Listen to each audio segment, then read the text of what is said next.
Welcome to the Dad Show Podcast, a show all about impacting, empowering, inspiring, and uplifting information to become a better dad, husband, man, and mentor. And now, your host, Ryan Ladd. Hey guys, welcome back to the Dad Show. Today is a little bit different. It is a recording from another podcast that my wife Allie and I were on. It is with the Grove Church. Phillip Martin is the host, and it is Tales from the Other Side, Stories of Grace. In this podcast, we discuss about the Allie Ladd Foundation, how our kids were diagnosed, our testimony, and we also go through a few rabbit holes as well. So I hope you enjoy listening to the podcast today. I ask that you go and follow the Grove Church's page as well. They have podcasts, videos, sermons, and a few other things on there as well. So go give them a follow. I hope you enjoy today's podcast. Have a blessed day. Thank you so much.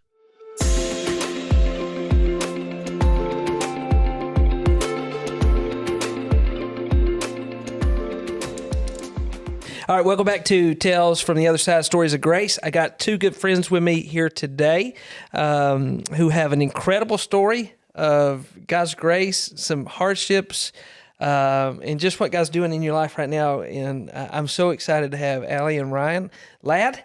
And y'all got two wonderful kids, Kennedy and Lincoln. Yes. And you got a foundation, the Allie Ladd Foundation. So thank you for coming. Thank you for letting us be here. Yeah, man, for sure. Tell us a little bit, introduce yourself. For those that don't know, one of the things we talked about is awareness. We're trying to build awareness to the Allie Ladd Foundation. And if some of these folks are like me, they're listening, they know of the golf tournament. They've probably seen the logo somewhere, the T-shirts, y'all got great merch. But they may not know everything about it. So take us on that journey. Tell us about the Allie Ladd Foundation. Yeah.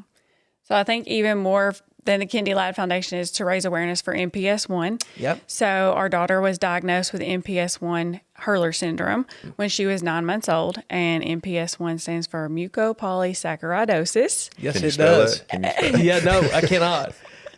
And she had never been sick a day in her life. So when she was born, I had a normal pregnancy, normal delivery. And when she was about 3 months old, we had noticed just this little spot on her back. And it was kind of her lower back, but it was just really something only me and Ryan noticed. Like a birthmark look kind of thing? No, kind of like a bug bite. Yeah, like a, Okay. A bug bite. whenever It was you that. would, as a baby, you grab them kind of the whole, as soon as you felt around her back, you could just feel just something wasn't. Yeah, and it wasn't like a cyst. It is kind of hard to explain. And so we asked at 3 months. Pediatrician said nothing to worry about. We asked at 6 months, and he said, I took my mom with me to that appointment, and he said her muscles hadn't fully developed. Nothing to worry about. At 9 months, it had gotten like half the size of a softball. Whoa. And he really noticed if she hunched over or something.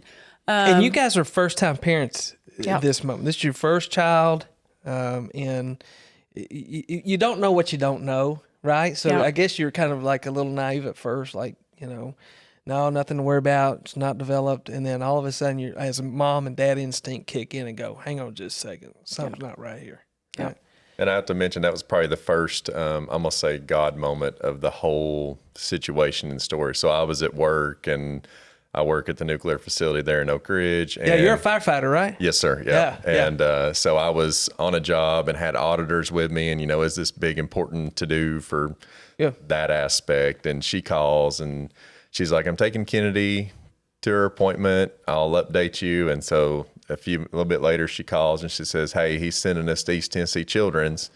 I know you got something important going on. I'll contact you back and let you know an update. And I said, yeah, just keep me updated. I was focused on work and doing that. And I went back and I started going through the procedure, and God just was like, no, you need to go. You need to leave. And so I handed the paperwork. I said, sorry, guys, I got to get out of here. And Yeah, my daughter's headed to Children's. yeah. And so You didn't know if it was going to be a routine deal or, life-changing, which it Neither. ultimately ends up being. But God said, dude, get up there with your wife and your daughter. be there, support. Yeah. And she had her mom with her. So, I was like, but no, as the dad, I was like, I have to be there. Which I got to say, this is not what we're talking about. And on this podcast, we do chase rabbits, so I apologize. But I think you speak kind of to that. Like a lot of times as dad, we don't know, mom's got instincts Dads are just, we're along for the ride, trying not to screw nothing up. You know what I mean? Exactly. But there are those moments where it's like, I need you to step up right here, and you need to go be with your wife, be with your daughter, be with your family, whatever. Yes. And there you are at 100%. Children's Hospital. Yep. Okay. And then what happened? Yeah. So I don't think my mom was with me at the pediatrician appointment from what I remember. But just so happened, my parents have been in the lumber business for 20 plus years, and we had Scanlon Lumber Company here locally.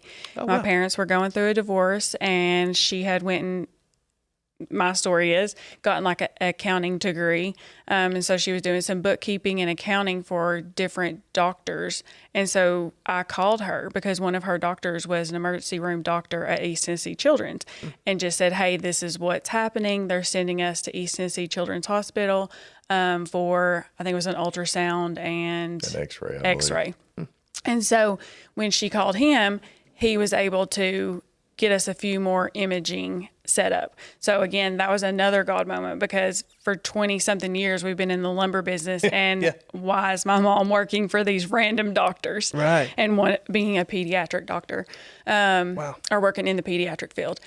And so he ended up, I think it was a CAT scan that he was able to get us. So we were there. They put her to sleep for the CAT scan, which was a nightmare. They couldn't get the IV in or something. I remember it being traumatic. And she's less than a year old at this point. She's 9 months. Yep. Wow. Yeah. Gosh. And never been sick a day in her life. So we've never been to the hospital. And But at this point, you're just chasing something. Like, you don't even know what you're dealing with. You're just like, let's just see what this is. Yep. Like every parent does. yeah. Wow. And that day they said, essentially, it's not cancer. They told us it was a gibbous.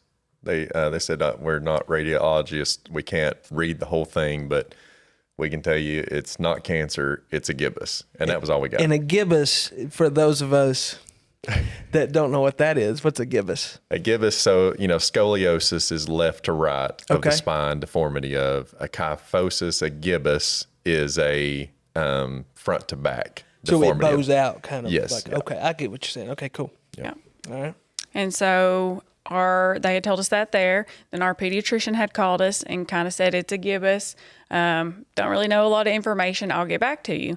And me and Ryan were like, so excited. Is what's worse than cancer? We were so excited. Actually went to the Smoky Mountain Brewery and celebrated. Yeah, why not? And we thought everything was good.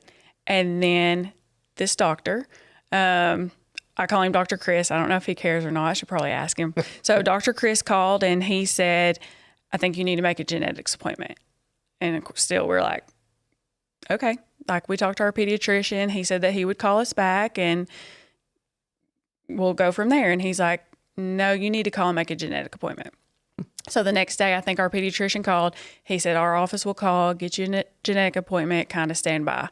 Talked to Dr. Chris again. He's like, you need to call and make a genetic appointment. Like, do it now. Yeah. I was like, okay. And so at the time, the only genetic doctor in Knoxville only took newborns. So somehow, I guess Dr. Chris, we got connected to Cincinnati Children's. Oh. And I called Cincinnati Children's. And during this time, just hearing people talk, it's going to be a few weeks and, it may not be quick. And when I called, the geneticist wasn't going to be there, but kind of this retiring person was willing to take us in. And she said she would see us the next week. So the next week we went to Cincinnati, and the appointment happened to be in Kentucky for some reason. But we saw the Cincinnati Children's geneticist. They asked us tons and tons of questions. And in the moment they brought up MPS, but she said, I'm really not sure. I mean, if you wouldn't have brought your husband, because there's some facial characteristics, we would have said, yeah, I think so more. But now that she does look like her dad, so we're going to do an EKG and an echo on her heart, and a murmur is kind of a symptom. And so they did that. They didn't see a murmur. And so they were kind of like, I don't know, we think it's MPS. They did the DNA. They swabbed all of our mouths, her cheeks. They did blood tests, and they gave us a packet. And how were you all at this point? Were you okay? Nervous? Questioning? We were, so when they brought up MPS, I remember Allie plain as day the next. So what's her quality of life been? And we go around and we kind of advocate and speak at some events and stuff of that nature. And a lot of it is medical doctors in the medical field, like how can we get this information to you on these, detrimental diagnosis and stuff like that. And I'm like, well, don't do what our doctor did initially whenever Allie asked the question, like, what's the quality of life? Because he just dropped his head and looked down and started shaking and said, non-existent. Wow. The quality of life is non-existent. And I mean, what do you do with that as a parent? I mean, what you would normally do for just fall apart. Fell apart. And me and that was Allie a big moment in our story that I feel like the first time, I remember Ryan saying in that moment, we were crying and he was like, God, whatever your will is, you've given us the best 9 months of our life and we're going to do whatever it takes. I think what's important is we think about this right here is like for 9 months, you're just new parents. 9 months before that, you're expectant parents, right? You're going through all those emotions. And I think for those that are not able to watch this, they're just listening to it and may or may not know you guys. I've met you in different social circles. I've heard a little bit about you, but you guys are some warriors.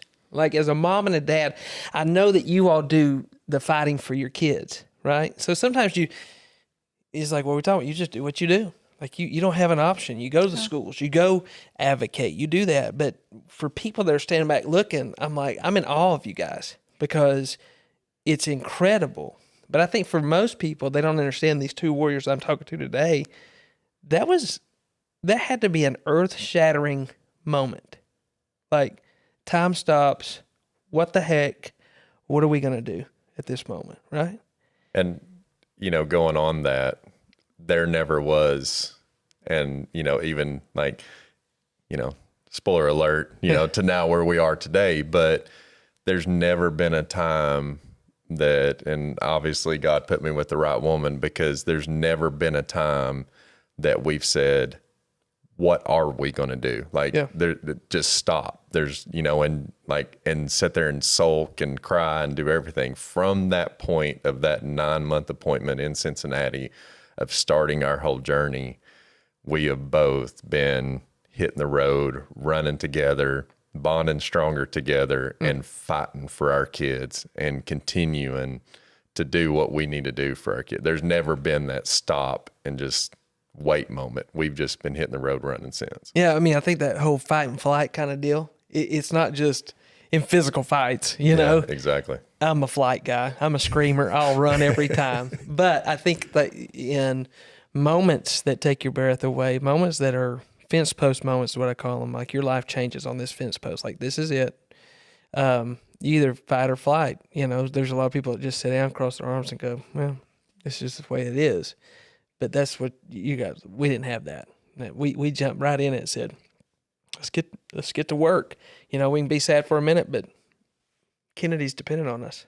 Honestly, at this point, actually going back and thinking about it, we didn't have the diagnosis. This was just what if. What is MPS? In that moment, what is her quality of life if she has MPS? There is no treatment option for MPS. There is no cure. But at this point, we're just in our initial appointment talking about if she has MPS. So they gave us a packet to leave with, and I said we're not going to open the packet unless we know. And so I didn't Google anything. I didn't open the packet. I was just... Did you know what MPS was? No, never just heard other of than what it. they had told us. Yeah. But initially going for that appointment, no, never heard it before in our life. Yeah. Yeah, we were talking off air, and I was sharing with you that one of my sons is type 1 diabetic, juvenile diabetes, which does not even compare to what you guys have gone through. But still a storm, man. But it's a storm. But me and my wife, we didn't have a clue. Like, nobody had diabetes in our family. Yeah. I just knew they couldn't have sugar is what I thought. And I was way off. That's not true. It's carbs. So anyways, you don't know what you don't know. No. And you don't know what you should be afraid of or whatever. So, all right. So you're finding out Hurler Syndrome possibility. Then what happens? 1 week from that appointment, they called and said, so one of the tests they take is a urine sample. And so they had the urine sample, and her GAG levels are high, which are glycosaminoglycogens. Of course. Yes. And so her gags were high. So that told them she had a type of MPS, but they did not know what type of MPS. There's more than one type. I think there's 11 types. What? And then within types, there's subtypes. Oh, my word. So we just knew we were headed in the right direction. I feel like that's what she told me. We're headed in the right direction. We're about to figure out what's wrong with your baby. Yeah. Yep. And then the next week, they called and said she has MPS 1 Hurler Syndrome, which is the most severe form of MPS 1. You're kidding. Of all the types and subtypes, you got the top one. Yeah. Wow. But it's the worst, but it's a blessing that it also has the best treatment option, which is a bone marrow transplant. A lot of the other MPSs have no treatment option. Kidding. They're just That's just deteriorating. What it is. Yeah. For those that are listening that doesn't know what Hurler syndrome is, MPS 1, describe it. Like what happens? What's the symptoms? What's going on here? So in simple layman's terms, do you want to? I can. Okay. So I was going to say in layman's terms, they do not have the recycle truck in their body. So the trash is just building up and accumulating. They can't break down a sugar molecule, which is the trash. And so that trash is just building. It's attacking their organs, their brain, their eyes, their bones, their everything. It affects every part of their body. So it's almost like your body's revolting against itself in some ways. Can't break down sugars, can't break down this, so it attacks your every It's this part of your very body. sticky substance that's just building up. Wow. And so I guess going back to the initial appointment before we actually got the diagnosis, they did tell us you can do one of three things that is a treatment for this disease. One is do nothing, and we can tell you that your daughter's going to pass away between the ages of 5 to 10 years of age. The second one is a man-made enzyme, and so it's done by infusion.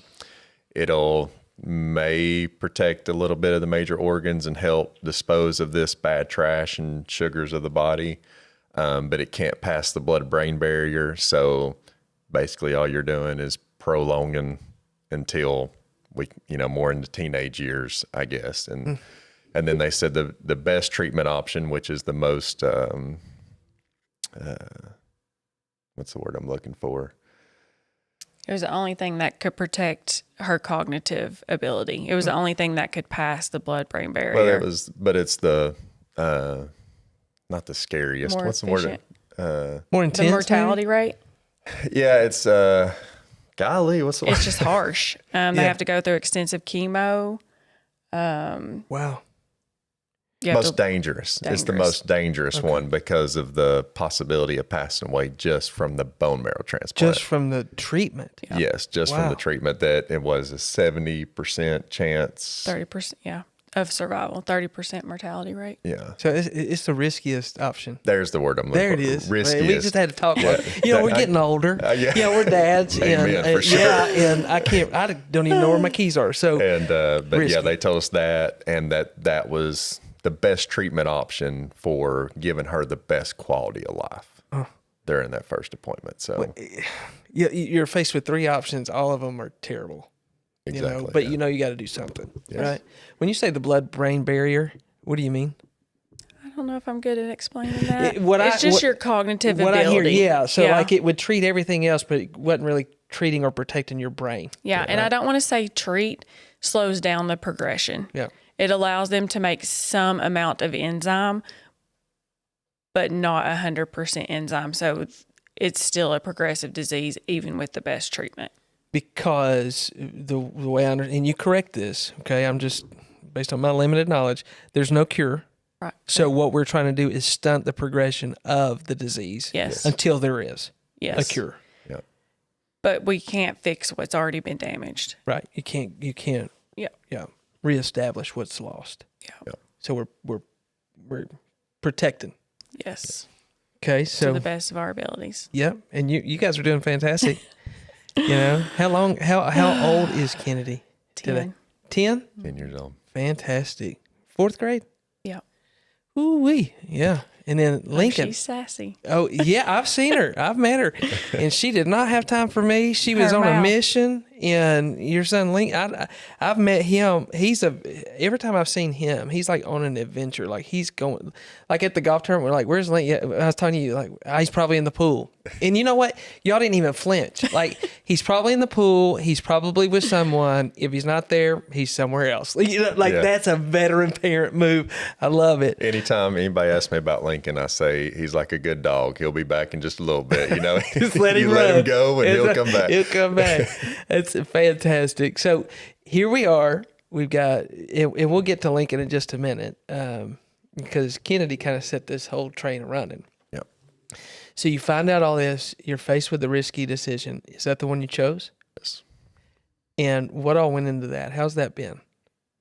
Prayer went into that decision. Yeah. 100%, because we left thinking like, but also knowing the fact that, you know, we might lose our daughter through this process if we choose this. But it goes back to that first appointment. Like, God has blessed us with this beautiful baby girl that has been just the light of our eyes, and, you know, like being a first time dad, and, you know, you have that pride, and it's like, we can't not try to give her the best quality of life that we possibly would be doing. I feel like we would be doing a disjustice if we didn't give her the best quality of life. So we prayed, and that's the decision we finally rose upon. Yeah, I would expect nothing less in just getting to know you guys. And I feel like over the next years or so, we're going to know each other even better. But just your job alone. I know you come from the lumber company side of the world. I don't know what all that entails. I've got a friend in Canada that owns a sawmill. So, I mean, you know. There's a connection. There it is. He also taps maple trees for syrup. So, anyways. Your whole job is in protecting people. You run into the fire when everybody else is running out. And so, literally, the fire is brought to your front porch. Yeah, in your daughter. I would expect nothing less. Not to mention, you are people of faith, believe in Jesus Christ and what he can do. And so, you got your daughter. You're looking at the odds, if you will, and, you know, you had an experience where a doctor kind of just hung his head, and yet the Bible says, you know, with man this isn't possible, but with God all things are possible. Amen. Yes. Yeah, and so you step into the fire, and here we go. We're off and running. Yep. So take us from that point, Mama. How was it? So I don't want to go down a rabbit hole. Let's do it. But I want to go it. back to, I don't know that in the moment, like I'm sure I was praying, but I think it was definitely, you're like in the motions. Like, you have to believe that they are the expert and you're doing the best that you can.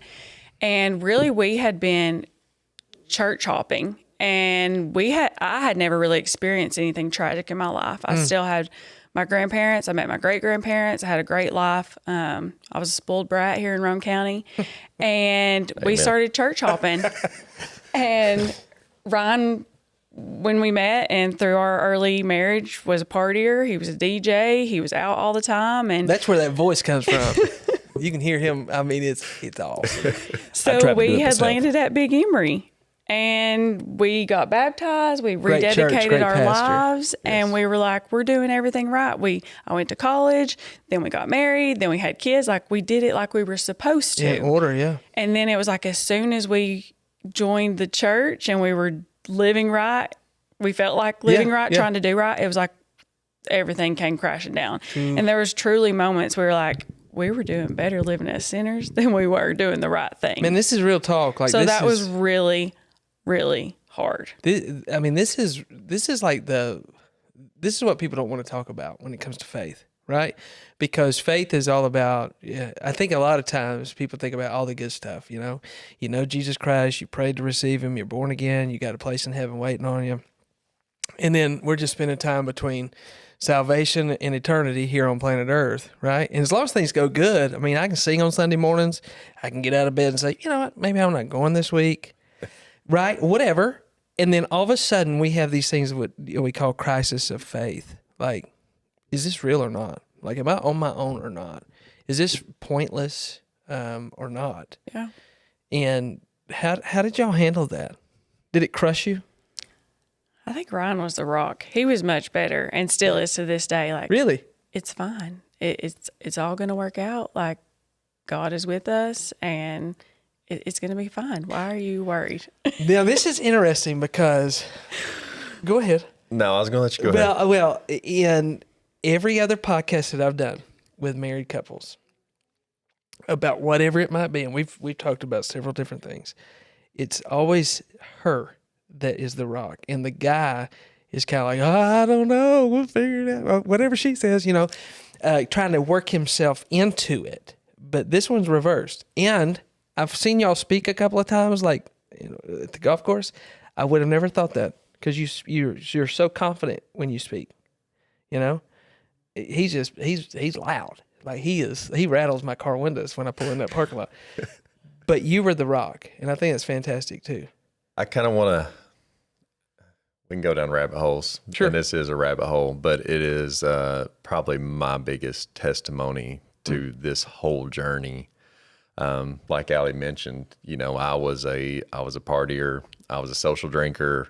I got baptized and saved at a young age and knew Jesus Christ as my Savior, but I never lived for him. I never lived my life for him, never done what I needed to do as a Christian and be his hands and feet. And so I'd go out, go to the golf course, go drink with the guys, she was an introvert. She didn't like to be around people. Like she said, I was a DJ, so I was going to weddings, I was going to private parties, doing everything, and just, living my life as what I wanted to do, not, being accountable or anything. And the night after we left the first appointment at East Tennessee Children's, we went to Smoky Mountain Brewery, and I told her sitting there, I said, after the day we've had, I need a beer. I need a drink. And so I had one beer and sat there and, relaxed, took the edge off a little bit. And then we left there and went to Target, one of Allie's favorite stores. And got to go to Target. I never will forget the doctor calling as we were walking out of Target, and our pediatrician, because we didn't see him after we left East Tennessee Children's. And he's like, it's a gibbous. We know it's a gibbous. And he's like, but don't go home and Google anything. And I remember asking him point blank, doctor, is my baby girl okay? Is she going to be all right? And his words were, I don't know. Just don't go home and Google it. And so from that point on, like God don't make deals. So I didn't make a deal with God at all. But I knew that whenever I drank, I was not the husband I needed to be. I was not the Christian I needed to be. Whether it was 1 beer, 2 beers, 10 beers, whatever. It was never just 1 beer, by the way. It was at Smoky Mountain Brewery. Remember, I had 1 beer. And they kind of breed, And so, but literally, I could, if you want to go out and you want to have a beer at the bar, I could go and sit one, have 1 drink, and we'd leave and wouldn't think another. If you want to sit there and drink a case, let's sit there and drink a case. All right. So I called it a social drinker, label it what you will. But all I know, what I'm hearing is you were good at it. Yes. If there's one thing in life that I've been I can do it. Yeah. And so, like I said, God don't make deals. And I told God at that moment, I said, this is one thing I know that I sin at, not because, once you have a couple drinks in you, then, a pretty girl walks by and then, one thing leads to another, and now you're talking and flirting and doing things that you shouldn't be doing as a married man. And so I told God, I was like, that's one thing that I sin at every time I do. Whether you heal my daughter here on earth or you heal her in heaven with you, I will never touch another drop of alcohol. Wow. And so that's not a deal. That's just a promise, because I know what happens whenever I would drink. And so that is probably my biggest testimony to this whole thing. And I actually quit DJing, the whole DJing business, because being a sober guy around a bunch of drunks is not fun by any means. Do that, yeah. And so you turned into a chaperone DJ. Yeah, exactly. But he did it for a while. He didn't quit DJing until 2017. And Really? it was hard for him to get out of it. Yeah. And which is crazy. Do I have an opportunity for you? I know exactly the perfect place for you to DJ. We'll talk about it off there. And so with that, I've started getting in the Word a little more, getting trying to become a newborn Christian, if you will, looking like trying to walk in my Christian faith. I relate it back to a newborn baby deer trying to walk. I was stumbling everywhere. And so there was one guy at work that I really kind of just relied heavy on, and just a good, solid Christian man. And, we got the diagnosis, and finally he's like, Ryan, like, I know you're praying, I know you're trying, but there's going to be a time whenever you're not going to be able to pray. You're not going to be able to think of a prayer, but just know that God understands your prayers, or God understands your tears. And I said, dude, you're crazy. Like, no matter how hard I'm crying, I will always be able to, like, think in my head a prayer or just cry out. And one day it absolutely hit me. I was at home by myself, and I got to thinking about what Kendi was going to have to go through. And I couldn't do nothing but hit my knees and throw my hands up to Jesus. And once I did that, I was crying so hard that I couldn't think of anything. Couldn't. All I did was throw my hands up to Jesus. And when I did that, it was a huge, just like he reached down, picked it up off of me. I was able to stand back up, dry my eyes, and continue on. I don't even remember what I was doing. But whenever that happened and I felt that power of him pulling it off of me, I literally took the motion of, like, she's yours. Ooh. You were her ultimate father. I'm here on earth just as her earthly father. She's yours first. I can't do anything with her. I need you to take her. And God. So strong. It's not been easy, but by doing that, and I did the same with Lincoln whenever he was born and we found out about his diagnosis, like, that allowed me to be that rock, because I knew Jesus was taking care of her no matter what. And I was able to be the rock that I needed to be for her. And, I say I was the rock, but there's times that I've broken down and been negative and just, Sure. and then, Jesus reverses that role, and she's been my rock. And we've just, bounced off each other like a couple of rocks going down a pipe. But, but I hate to go down that rabbit hole and tell the whole story, but that is by doing that. And anybody that asks me, like, how did you deal with it? Like, that's been my story, because that has allowed me to know that Jesus is taking care of her and trying to be the rock that I need to be. Just think about everything that you just said, because a lot of people that are going to hear this story for the first time, or do know the story, people that are around, they may even say privately, before we came in here, we'd already done some recording earlier, and then I was doing kind of a load, kind of trying to tell me what I needed. I was looking at your website and just going back through. I knew most of that, but I just wanted to refresh. And the thought is I don't know how you do it, right? That's the natural thought. Like, I don't know how you do it. And what you're giving us is the insight to the behind the scenes of, this is how we've done it. This is how I did it. This is where I got to. Because I think with anything, and this is not to take away from Hurler Syndrome or anything that anybody's battling, but in order to see God move, you have to get to an end of yourself, right? There comes a point to where I'm done, I'm out. I don't have any more energy. I don't have any more answers. I don't have any more whatever to give this. And at that moment is when it's like, all right, Jesus, it's all yours. I mean, he loves your son and daughter more than you do. That's hard to imagine. Yeah. He created them. They're his first. That's hard to imagine. And ultimately, he's going to decide what the future is for them. That's hard to imagine. All of that. We're just riding, along, they're on loan to us, but that's hard to imagine. So when we come to that end, wow. So how did you do it?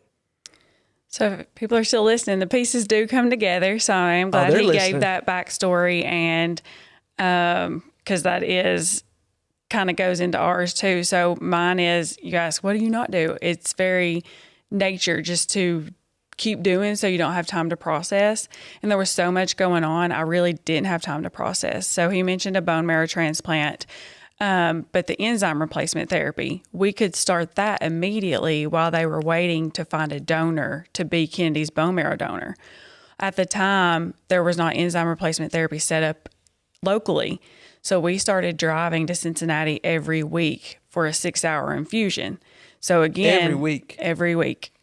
So we're both still working. Infusion. Yep. 6-hour infusion. Holy smokes. And so everything was just happening so fast. And then one night, our parents, unfortunately, both sides are divorced. And I'm an introvert, so I don't like texting 8 different people telling you the same story. And I just don't like telling my life. And so here we are. Yeah, tell us more. So we started a Facebook page. And it sounds crazy, but we woke up the next morning and there was over 1,000 followers. What? And we were like, this is crazy. You about to get over that, not telling everybody your story and stuff. That was, it sounds crazy, but that was kind of like, people care. Like, we're not alone. Okay, here we go. And then the next thing we know, Oak Ridge Country Club was having a golf tournament for us. So this was in March, end of March when this was going on, and we got the diagnosis. Oak Ridge Country Club had planned a golf tournament in April. So they had 30 days. We got the call that they found a bone marrow donor, and we were moving May 4th, I believe, the first week in May. So everything's happening so fast. You're moving like your house. We have to go to Cincinnati. We have to move to Cincinnati. You're moving to Cincinnati? I didn't know that. So they say expect to be here 3 to 4 months. And so, yeah, we were moving to live in, because once you go inpatient for chemo, the prep, and the bone marrow transplant, you're living in the hospital, I guess 3 months is probably what you should plan for. In the hospital? In one room. Oh my That's what you should plan for. And so Oak Ridge Country Club had it. We had a date to move. And that day, there were different fundraisers going on. So we had a day at the time, Chick-fil-A would let you put your receipt in a bucket, and Chick-fil-A would donate, I don't know, 10%. That was on May 4th. That is right. That was on May, because it was May the 4th. May the 4th. May the 4th be with you. Oh, yeah, cool. Yeah. And we were one of their biggest fundraisers. Huh. And then you had Oak Ridge Country Club. They raised $35,000. Oak Ridge did? Yes. Holy smoke. So that was at the point for me, because those are the things you're worried about. Like, if I'm going to leave, we still have all of our bills here, our current bills. You're going to pay for stuff. Now we have to have a different house in Cincinnati, or a different place to live in Cincinnati. I'm obviously can't work. I'm going to have to leave my job. And so how are we going to do this? And so even though it doesn't all go back to financials, it's that he's going to provide. God is going to provide. I mean, and to see $35,000, I mean, at that time, that was almost my salary. So it was like, okay, that's a huge weight lifted. And so the people, the community just rallied around us so hard. I mean, and I am from Rockwood and he is from Harriman. We didn't know each other growing up. And so I think that just helped too. You know, we just knew different sets of people. Yeah. And people just loved us so well. And that was our support. And it wasn't until we got into the hospital, somebody had given me Jesus Calling. And I started reading Jesus Calling. And it was simple enough that I didn't have to like try to interpret. I could just open it up on the date and it would have something. It would have a passage. And every time it was kind of like, wow, that's what I needed for the day. And so I would start, we did an update every day. And on Kennedy's board, I would post whatever the Bible verse was of Jesus Calling. And so I think that's what it was for me. That was the first time that I was like, he has been the rock, but it was that I got to see with my own eyes and feel everything's going to be okay. You know, one of the things I talk to people about is like Jesus, he knows how to speak our language, right? As a father, as a mother, you know how to speak to your kids different ways. I don't know how you talk to Lincoln, how you talk to Kennedy. I can tell you my house is different. Like, I've got a youngest, Memphis. I got triplet boys that just turned 20 today, and then I got a daughter. The way I talk to my daughter is completely different than the way I talk to them boys. And those older boys will tell you it's different than the way I talk to my youngest son. They say I need to whip him more is what they say. Baby. He is the baby. Yes, he is. And he knows it. But I say all that to say, as a father and my wife as a mother, we know how to communicate with our kids. What works for one won't work with the other. I think the same thing is spiritually. God knew what your husband needed. God knew what you needed. You know, where your mind was is like, how are we going to do this? How are we going to pay for this? Whatever it might be. And God goes, here you go, Allie. Bam, bam, bam. And you're like, okay. And then for you, it's over there kind of getting to a place to like, listen, man to man, I'm not going to do this anymore. Whether you do what you do, I know I need to clean up my act for whatever reason, and I give her to you, right? Those are two different conversations, but the same kind of outcome of strength. So we get to that point, and this story goes on. I mean, just so many unbelievable moments, breakthroughs, and those kind of things. Kind of really fast forwarding. How is Kennedy today? You've gone through Cincinnati. You've been there. We've got to talk about Lincoln too. He comes into play here. Like we've been talking about him, and we ain't introduced everybody to him yet. So Kennedy's stay was long. She had 2 bone marrow transplants, almost had 3. So we lived in the hospital for 111 days and lived in Cincinnati for 9 months. And so when we moved back, everything was getting to be normal, whatever normal is for us. TMI, but I had breastfed, pumped for her the whole time during all this. So for 2 years, so I'm not breastfeeding anymore. She's potty trained. Like we're getting ready for life. This is it. And then I found out I was pregnant. Oh, let's go. Yes. We didn't plan on having any more kids. But here we are. He wasn't a mistake. He was a blessing. Well, you know, I just told you I have 5. Of 5, only 1 was planned. Really? You know, yeah. Wow. The first one showed up. And brought 2 friends with him, and we were completely done. Like, I'm good. You know, when you have 3 on one day, you're like, we're good. We had an instant family, and we survived it. Wow. And then my daughter came along. We were not expecting, and then my youngest, he's 11. So there's quite a bit of years between them. We're still in the finally found out what caused that. Is that what? Yeah, we bought a TV. I got cable. So, anyways, that's when life happens. Like God goes, He just blesses you, right? And you weren't expecting Lincoln, and here he comes. Yeah, and that was really hard. I think I still have her voicemail on my phone because when she called, I didn't answer because I knew. So That's Lincoln was born May 4th of 2017. And in 2017, MPS 1 was not on newborn screening in Tennessee. So we got the diagnosis because we had the paperwork with us to have him tested. So it is a genetic disease. Ryan and I are both carriers. You have a 25% chance, once you're both carriers, to have an affected child. So it's rare to be a carrier too. So yeah, that's what I'm like. I asked the geneticist if she was my sister. Really, to be honest with you. we really we did. Like, if bro. we were related. And Rome County. So I can say that because I am from around here too. So yeah, I mean it's. So we got far from Alabama. So we got his diagnosis 2 weeks from the day he was born. We could have tested in utero, but we didn't because the only thing you could do really is terminate at that time. And we weren't going to do that. And I didn't want the worry the whole time. And I truly thought how could God do this to me again? Like, that can't happen twice. No way, right? Yeah, they can't happen twice. 25% chance.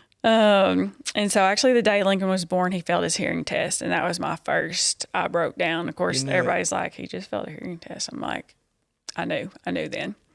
But I was still hopeful actually because Lincoln just looked different. He didn't look affected to me. I was very hopeful, and we got that call 2 weeks later, and I remember in the garage just bawling, what are we going to do? I can't do this because they're immune suppressed, so I couldn't take Kennedy with me, and I just fought for her life for a year, and now I'm going to have to leave my daughter to save my son, and I'm literally crying, and Ryan's like, we're going to do it. It's fine. It's all going to work out. Like he was literally saying it's going to be okay. And I'm like, how is this going to be okay? And so that was very, very, the next few months were traumatic because so you want to treat him the sooner the better. But since the chemo is so harsh, they wanted Lincoln's liver to develop a little bit more so it could handle all the toxins of the chemo. So we waited until Lincoln was like 3.5 months old to have his bone marrow transplant. So we're just loving on him, experiencing life during that time, trying to be with Kennedy. And going back into the hospital was the hardest thing I've ever done, going into registration. because with Kennedy, we didn't know what to expect. We're just trusting everybody. You're just going through the motions, believing that it's really not that bad. It's the first time. But now we've experienced it. Yeah. And I've lived in these walls for 111 days. And my daughter has been immune suppressed. So we couldn't have visitors. You know, we lived COVID before COVID happened. Yeah, you were isolated.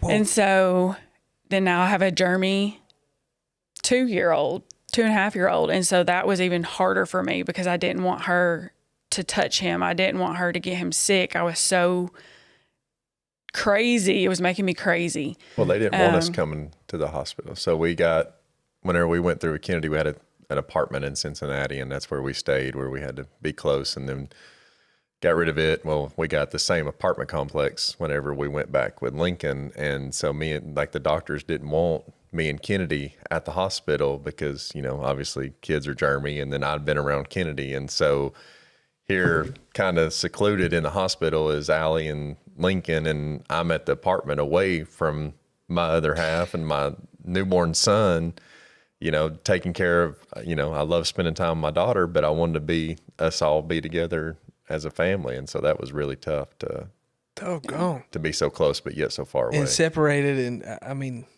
golly. And hard on Kennedy too. Yeah, During that time, she was traveling back and forth with Ryan. She couldn't live with me at that time. She developed a stutter. Oh, really? And then when she moved back in with me in the apartment, it just completely went away. So it was just the stress on her body, things that you don't recognize, but that's how it came out of a 3-year-old was She missed her a mom. stutter. She needed her mom. Yeah. She loved her I dad. think that. Yeah. Yes. Oh, yes. she loves her daddy. Yeah. But she daddy's needed girl her for mama sure. too. Yeah. Yeah. And so Lincoln got discharged. He only stayed at 60-ish days in the hospital. I don't really remember his time. So we lived in the hospital for 60 days with him. And then we moved into the 1-bedroom apartment. Kennedy came up and lived with us.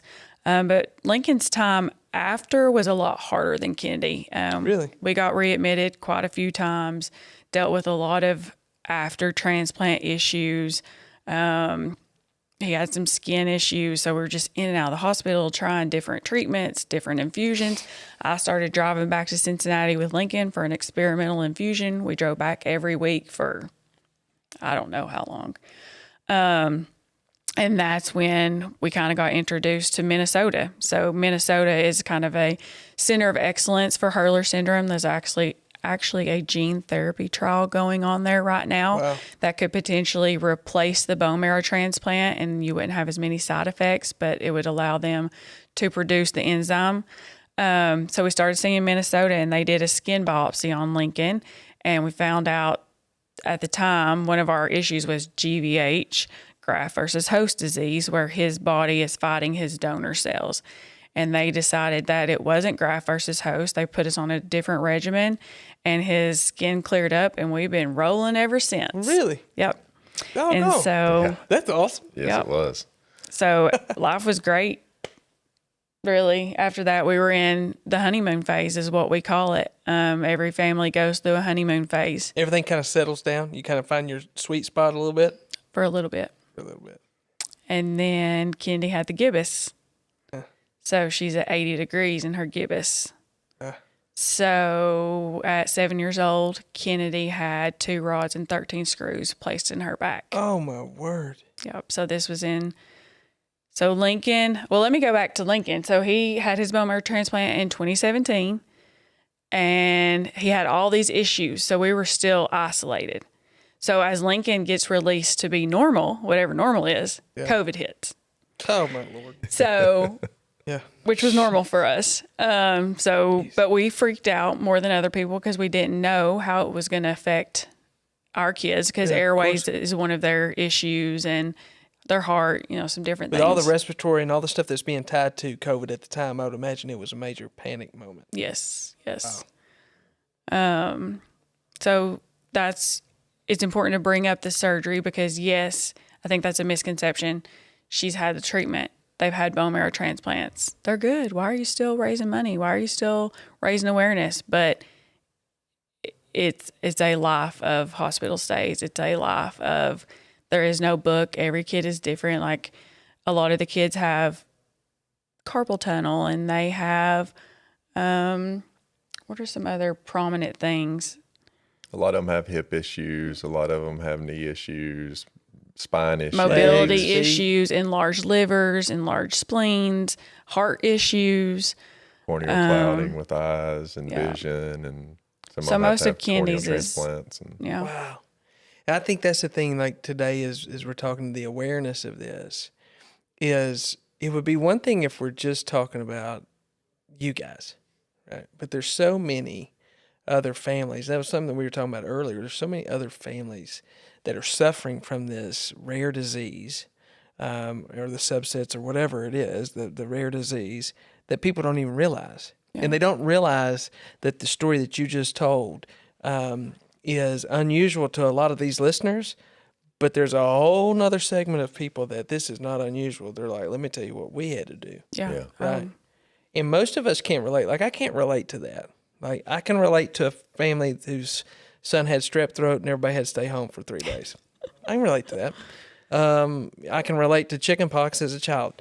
I can relate to those things. But what you just described, the journey you just took us on, I can't relate to that. Like, as a husband, as a dad, I just can't.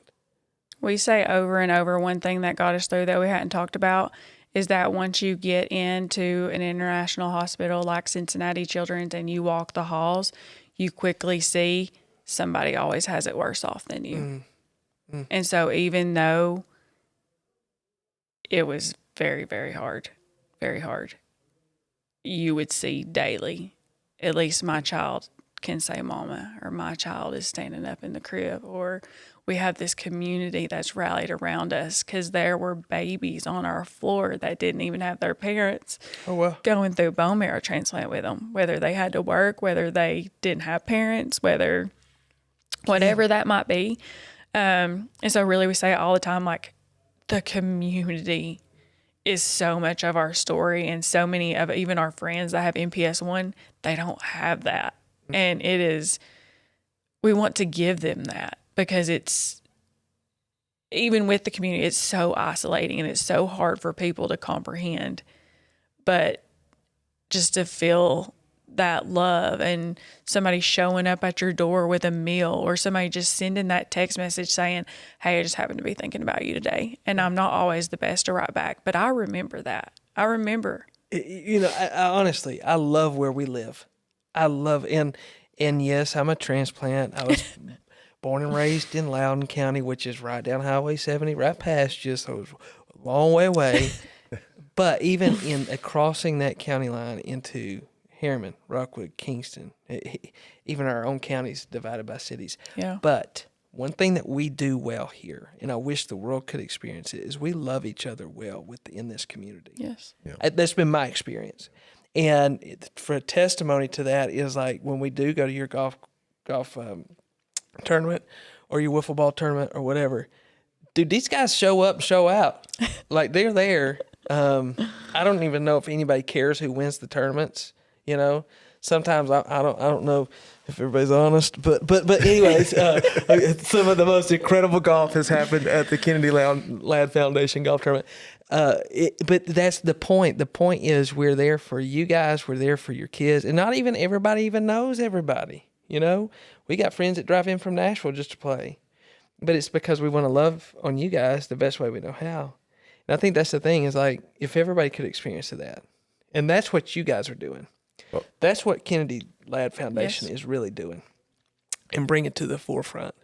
So, real quickly, as we wrap up our podcast today, because we're talkers. I don't know if y'all realize that. We are I have talkers. so much more to say. And there's so much story. to tell. And we want you to click and share this with everybody. Get it out there. Please. We want it to go everywhere.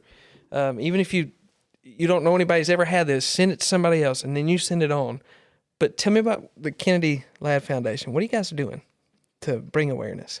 With awareness comes a cure. And so I've started saying we're hope dealers. And so hope dealers. is Yeah, I like it. helping one person every day is what hope stands for. And it's really how the wiffle ball started. We didn't want Rockwood, Harriman, and Kingston to be divided. We wanted the community to come together where everybody was welcome. Everybody could participate. And it was just a day that they came together and was like, that was a great day, but we could awesome. also raise awareness.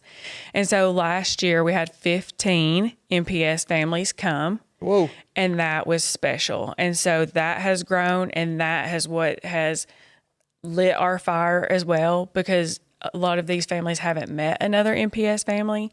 And so once they get together and these kids get to see somebody like them, or somebody that walks the way they do, or uses a walker like they do, or whatever it might be, it's changed lives. It's special. It brings them hope. And we don't have a cure. We're dreaming of a cure, but we know that hope is the best medicine that we have right now. Now, I know you said cure 2025. Are we're still hoping for 2025? I'm believing in the that's only our things prayer, God can do. That would be awesome. Yeah. And so we all need to be praying that way. Yes. And as you are dealing out hope and bringing these families, I think that's awesome too. Like you mentioned something. Like I said, we can't relate to certain things. In these families that are on their own, you're bringing them into that same community to say, hey, let's all connect. And there's something really special that God does when he takes moms of, Hurler Syndrome kids, and they can talk. You can share your experience, you can shut the door and go, yeah, they're all telling me, they love me and care for me, but you've lived it, That's a whole different conversation. Yep. And it's a beautiful thing. And I think what you're doing with that by inviting those folks in is unbelievable. Like, I love that. Yeah. And we were talking earlier too. Y'all are actually giving people who are going through what you're going through, and their children are going through what your children are going through, an opportunity to tell their story. Right. And I think, is that on y'all's Facebook page? It is. It's a new project that's launching in October, starting October 1. Well, October 7th. Is that correct? Basically, we're sending out a video crew to interview and video these families, and they will be featured through the Allie Ladd Foundation on this new project. It's called the Cure MPS 1 Project. So they're featured every month. They'll have their own donation page that people can go and donate in honor of them and for, to raise awareness, to find better treatment options, to fund a cure through the Allie Ladd Foundation. So these families, it gives them an avenue to be able to raise money without having to go and fund starting a nonprofit organization and stuff of that nature. And they still will have designation and ownership of where that money goes. We can't just take it and do what we want to with it. Sure. They'll still have that opportunity to say, that's a project we want to fund, or no, that's not. We want to hold back and wait. And so it just gives them, because there's a bunch of, I'm sure everybody knows, just the legwork and red tape and everything else that goes through nonprofit organizations. And fun, ain't it? Yeah, exactly. If you have an opportunity to do it, don't. No, just kidding. I mean, if somebody else is already doing it, join them where, that's what Henry Blackaby said. Find out where God's moving and go there. This is one of those opportunities for families. Don't recreate the wheel. There's power in numbers. Let's get together. Amen. And let's go wear this thing out, I agree. And let me ask you this. Is there anything else you'd like for people to know before we wrap this thing up? Yeah, that's a hard question.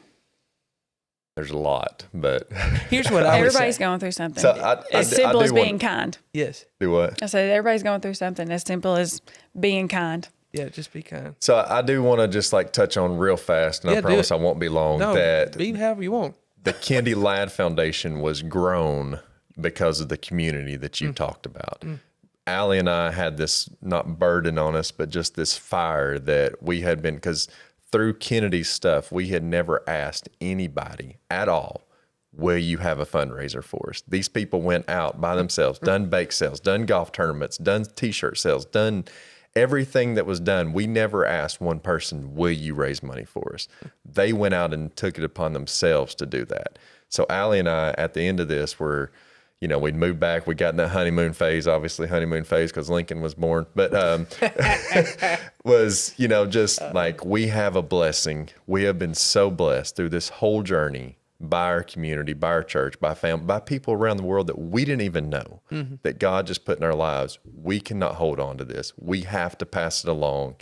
Couldn't go to each person and say, here's your money back. Thank you for donating. Here's your money. We could not do that. So the only way we knew to do it was start a foundation to try. And if we can't save our kids, our motto was that we're going to try and keep somebody else from having to go through what we've had to go through. And so that's how the Allie Ladd Foundation was born. So I just want to say that if you feel a fire in you to go do something for somebody, or you feel God putting a heavy on your heart, go do it, because you never know how much that means. You to never that know where family. it's going to go. Exactly. And how it's going to change lives. You know, Allie, and you're just the way you're brave as a mom, the way you hold yourself, the grace that you have in all this, I can't imagine.